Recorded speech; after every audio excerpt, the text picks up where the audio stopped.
सबसे पहले हम अपने कीबोर्ड से कंट्रोल जे प्रेस करते हुए इसकी एक कॉपी बनाएंगे। इसके बाद हमें इस सब्जेक्ट की सिलेक्शन बनानी है, यानी कार की सिलेक्शन बनानी है। इसके लिए मैं यहाँ से जा रहा हूँ सिलेक्ट में और यूज़ करेंगे सब्जेक्ट। ये देखिए सब्जेक्ट की सिलेक्शन बन चुकी है।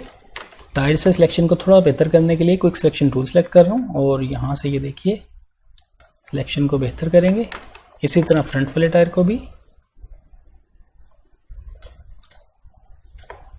इस तरह से सिलेक्शन बेहतर करने के बाद अपने कीबोर्ड से कंट्रोल जे प्रेस करेंगे और इस कार की एक और कॉपी ले लेंगे। ये देखिए आप थंबनेल में भी देख सकते हैं कॉपी बन चुकी है। नीचे वाली लेयर को सिलेक्ट करेंगे, यहाँ से जाएंगे फिल्टर में, ब्लर और यूज़ करेंगे मोशन ब्लर।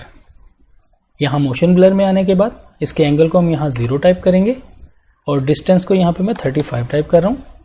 डिस्टेंस की वैल्यू आप अपने इमेज की रेजोल्यूशन के मुताबिक कम या ज़्यादा भी कर सकते हैं और ओके पे क्लिक कर दीजिएगा। नेक्स्ट हम यहाँ से टॉप वाली लेयर को सिलेक्ट करेंगे जो हमने कॉपी ली थी। फिर से जाएंगे फिल्टर में, ब्लर गैलरी और इस बार हम यहाँ से यूज़ करेंगे स्पिन ब्लर।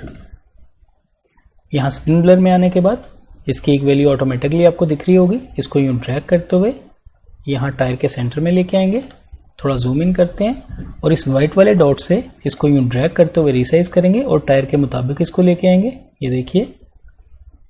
इसके बाद आप इसको थोड़ा सा और जूम करें, ये सेंटर में आपको एक और सर्कल दिख रहा होगा। इसको यूँ ड्रैग करते हुए आप इसकी ब्लर वैल्यू को कम या ज़्यादा भी कर सकते हैं, या फिर आप यहाँ से भी अपनी मर्ज़ी के मुताबिक टाइप कर सकते हैं। मैं यहाँ पर 30 टाइप कर देता हूँ और इसको थोड़ा सा और सेंट्रलाइज करेंगे और टायर के मुताबिक एडजस्ट कर लेंगे। इसी तरह एक और क्लिक करते हुए पीछे वाले टायर पे भी क्लिक करेंगे। यहाँ पे भी मैंने वैल्यू ऐड की है, सेम वही प्रोसेस है।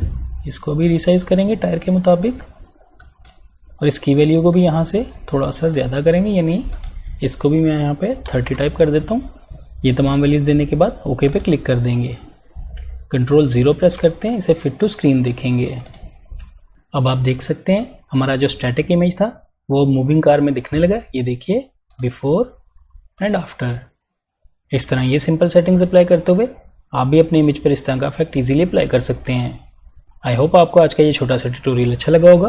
वीडियो पसंद आई तो लाइक कीजिएगा, मेरे चैनल को सब्सक्राइब कीजिए। मिलते हैं नेक्स्ट वीडियो में एक न्यू ट्यूटोरियल के साथ। Thank you.